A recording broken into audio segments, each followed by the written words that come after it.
Nós prometemos e trouxemos para vocês o deputado federal Vinícius Poit.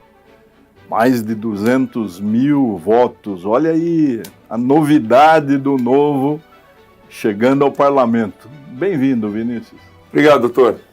Obrigado pelo convite. Para mim é um prazer estar aqui, representando mais de 200 mil votos, mas não só esses 200 mil, a gente representa o estado inteiro, de São Paulo como deputado federal, mas eu falo como deputado federal Brasil, porque o que a gente votar lá, o que a gente fizer no Congresso, influencia na vida de todos. E nós estamos muito felizes, Vinícius, de ver que o parlamento, que é o poder mais importante, segundo a formatação de Montesquieu, porque ele é que estabelece as regras do jogo, que o parlamento tenha pessoas jovens como você, com ideias novas, mostrando que nós podemos sim fazer com que o parlamento resgate o seu prestígio. A sua história é uma história muito bonita, Conta um pouquinho para quem talvez não tenha todo o conhecimento, não pesquisou sobre você. Conta como foi que você se interessou e o que você fez nesses poucos anos. Você tem 32 anos só. 32. Eu falo que eu tenho quase 30, viu, gente? Então, quase 30 é 29 e 31, 32 também. Bom, obrigado, doutor. Eu sou empreendedor, pessoal. Até agora eu só trabalhei, gerei emprego e paguei imposto. Então, nunca tinha me envolvido com a política, mas vou contar um pouquinho da história, só que no dia de hoje eu estou aqui por propósito. Eu estou aqui porque a gente realiza que o preço que a gente vai pagar por não se interessar por política é continuar a ser governado por quem se interessa. E está na hora da gente participar. Tem uma frase muito bacana da Margaret Thatcher que eu gosto, que não existe dinheiro público, existe dinheiro do pagador de imposto. Então a gente tem que ficar em cima, tem que fiscalizar, voto consciente, se candidatar a algum cargo se você achar necessário, mas de alguma maneira participar da política do seu país. Eu tenho uma origem bastante humilde, por parte de pai e mãe na minha família.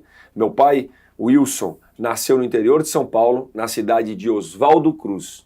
Tem gente que às vezes não conhece Oswaldo Cruz, viu, doutor? Acho que o senhor conhece com certeza. Eu falo, fica do lado de Rinópolis, que é outra cidade ali. Eu falo que faz parte da grande Rinópolis. Aí tem Parapuã, Tupã, Oswaldo Cruz, entre Marília e Prudente.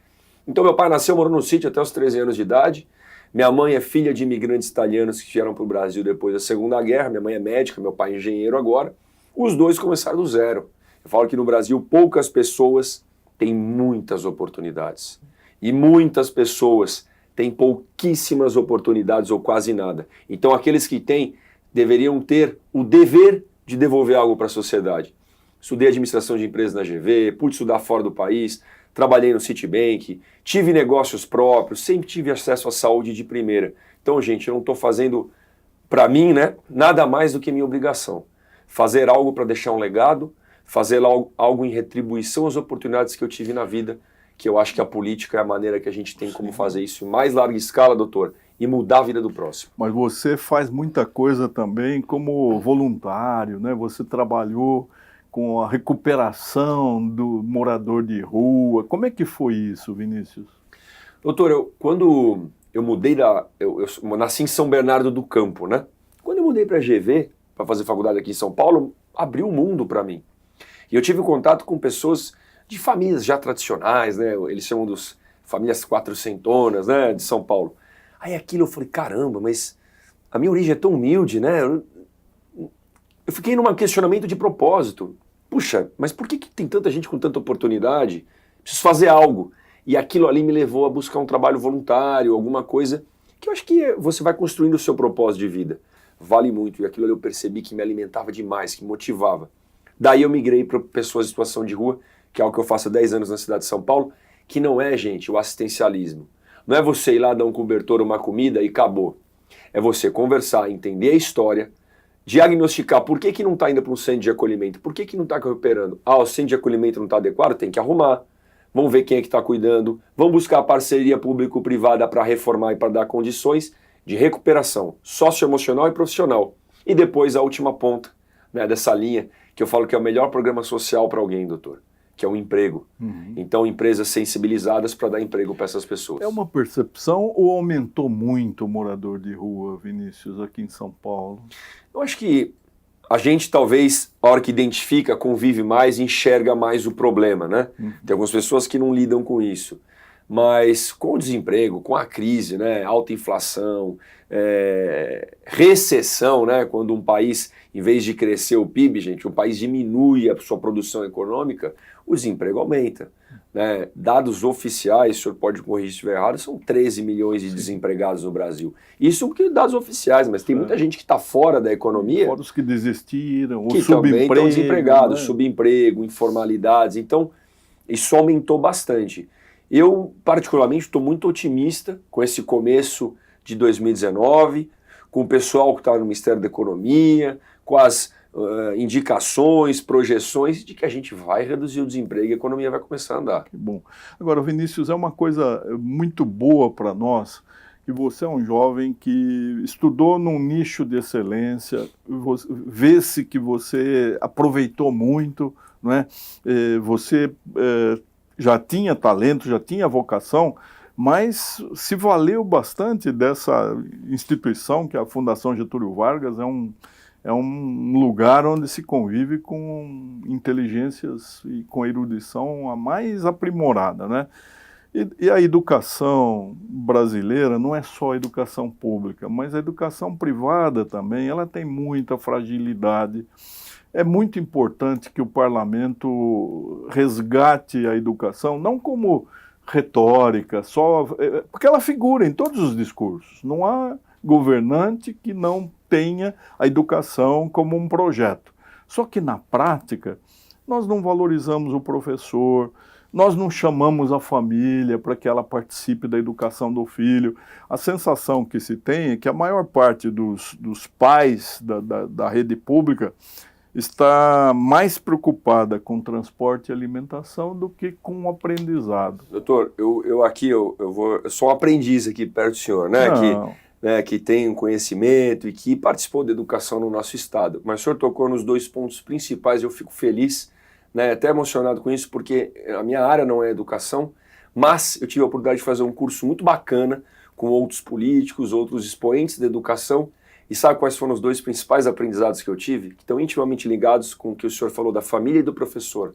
Número 1, presença na escola não quer dizer aprendizagem. Isso. Então, eu rodei mais de 200 cidades no estado de São Paulo durante 2 anos, né? Dando palestra, conhecendo, falando do novo, depois em campanha. Eu não escutei ninguém reclamar que o problema é saúde, não tem exame, o problema é transporte público, é buraco na rua. Violência. Agora ninguém fala assim, não tem violência, não é escola. Porque para os pais, né, e aí é lógico que falta uma conscientização, tudo. A criança vai para a escola, fica num lugar seguro, onde tem quem que cuida, tem quem dá alimento, né, dá banho, volta, tirou o problema da cabeça. Tira um problema. É duro falar isso, mas é verdade. Então, a conscientização e trazer a família para perto da educação é primordial. E a segunda coisa, poxa, mas aonde está o cerne da questão, onde vai melhorar? Professor. Professor. A hora que a gente respeitar os professores, a hora que a gente, na minha opinião, colocar meritocracia, porque tem às vezes o professor na rede pública, né, por tudo que eu vi, é um herói, gente. É um herói. Ganha mal, às vezes falta infraestrutura, né, desrespeitado por alunos, não tem disciplina e tal.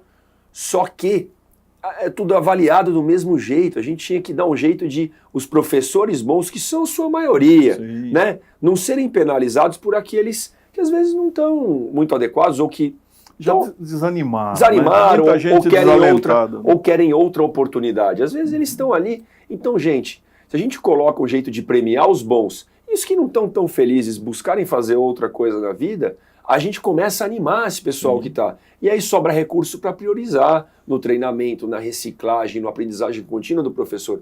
Eu tive uma oportunidade, doutor, de escutar um ex-ministro da Coreia do Sul de educação.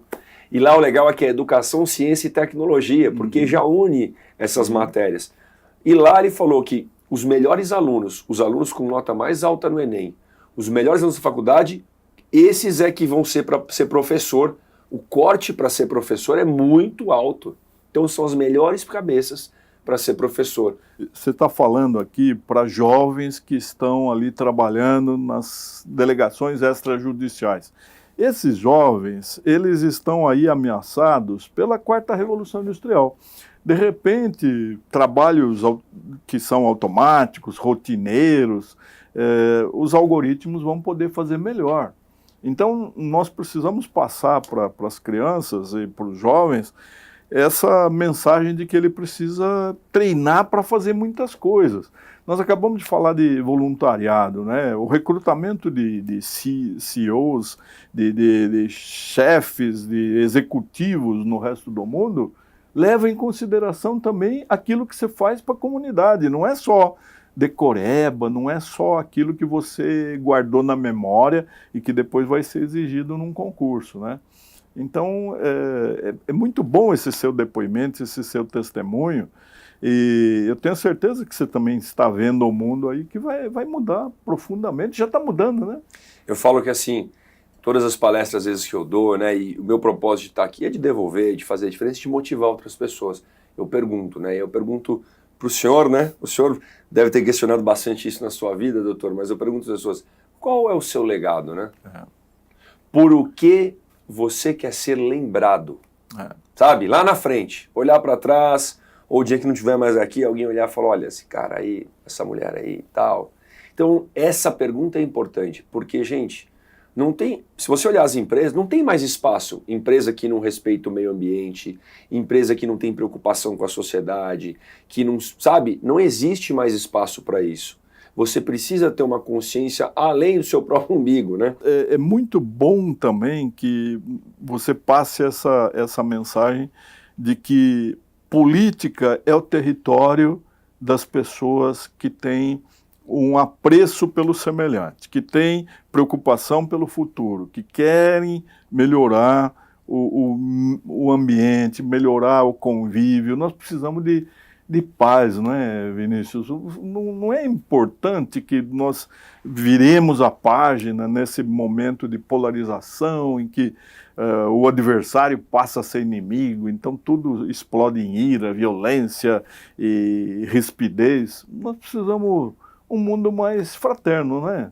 Tem que acabar com esse negócio extremista, né, de não ter diálogo, só porque ele pensa diferente de mim, porque ele é do partido A e eu sou do B. Não tem diálogo, não tem conversa. Eu vou acabar com o partido. Não existe isso, gente. Então a gente tem que buscar diálogo, buscar os pontos convergentes, porque, pessoal, miséria, problemas sociais, desemprego, né? Saneamento básico, que 50% da população do Brasil não tem partido. Sim. É tudo a mesma coisa. E a política deveria ser vista, eu entendo o que o senhor falou, né? Como um ato de trabalhar pelo próximo e tal, mas algumas pessoas no Brasil ainda não veem a política assim. Então a política deveria ser vista como um ato de servir a pátria, servir o próximo. Não se servir, né, de privilégios, regalias. Todo mundo que me conhece ou que pesquisar no meu Facebook, no YouTube, vai ver que eu combato bastante isso e luto por uma política com mais propósito. Aliás, o Sérgio Abranches, ele fala que há 3 grandes angústias. E nós experimentamos bem isso, as angústias contemporâneas. A primeira é o aquecimento global, a segunda é a falência da democracia representativa, ou seja, ninguém se sente representado, né? E a terceira é a ameaça da 4ª Revolução Industrial. Eu acho que nós estamos num momento que nós podemos sentir bem isso, né? Você acha que essas 3 sensações são reais? Eu acho que eu vou falar de uma delas, então, só, que é a sensação que a gente não tem representatividade política, que ninguém me representa. Porque depois dessas eleições, eu fico feliz que às vezes eu encontro algum amigo, alguém que votou em mim e tal, fala, pô, eu nunca tive um deputado para chamar de meu deputado, sabe? Bom, né?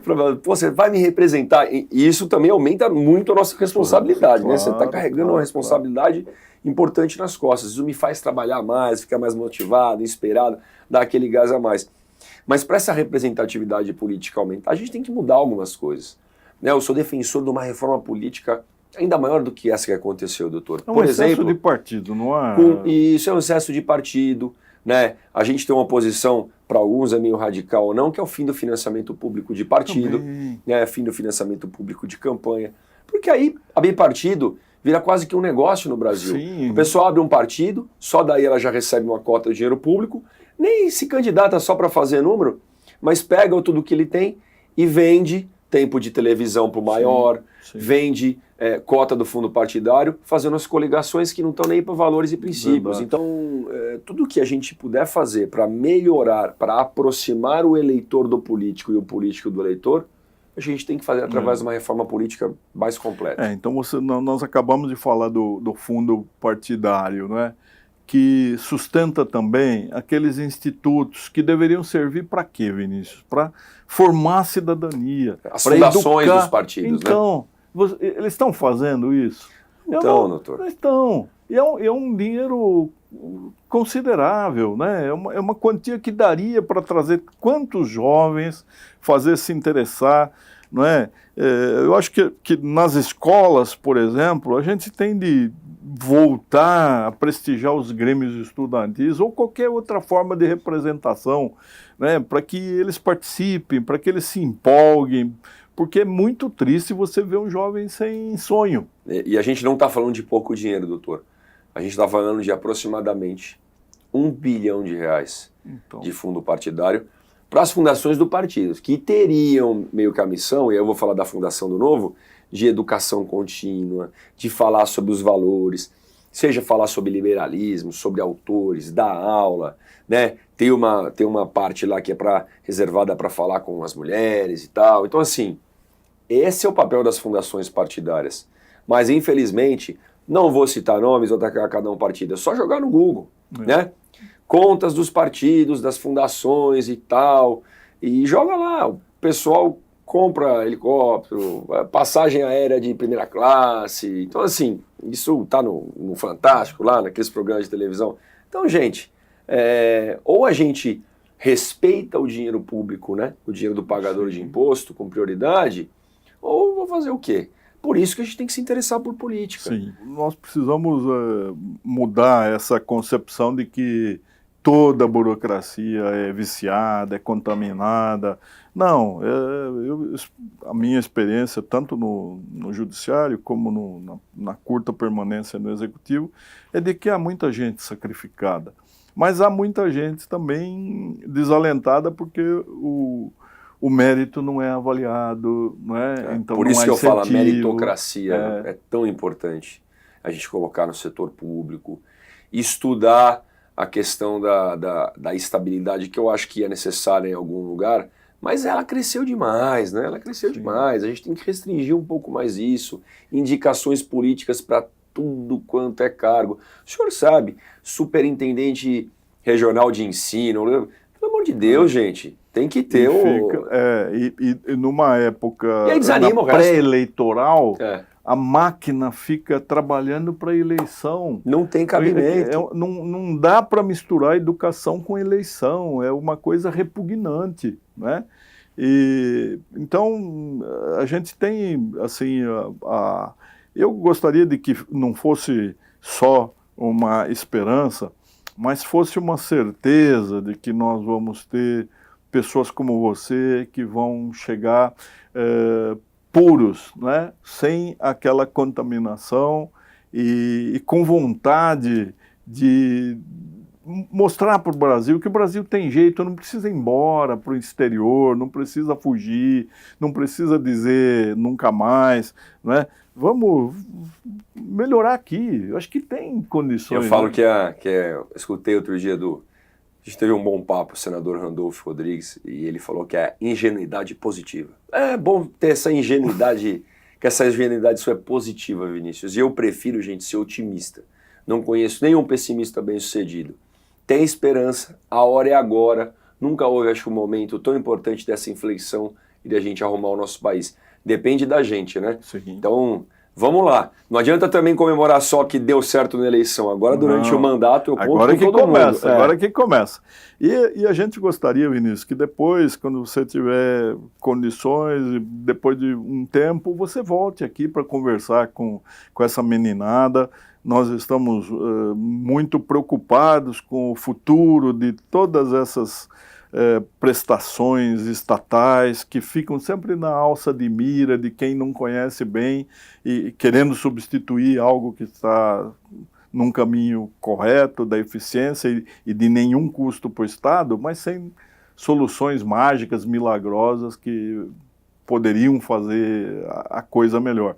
E a gente precisa de pessoas que têm interesse, consciência e neutralidade. Conheçam e mostrem que você precisa apreender a realidade antes de se posicionar, às vezes, contrariamente a uma boa iniciativa, né? Então, Estou à disposição, doutor. Espero que todo Tá bom. mundo tenha se orgulhado da nossa campanha, da nossa luta, mas se orgulhem do nosso mandato. Contem com a gente aí para a gente renovar o Brasil. Muito bom. Obrigado. Então, vamos voltar. Tamo junto.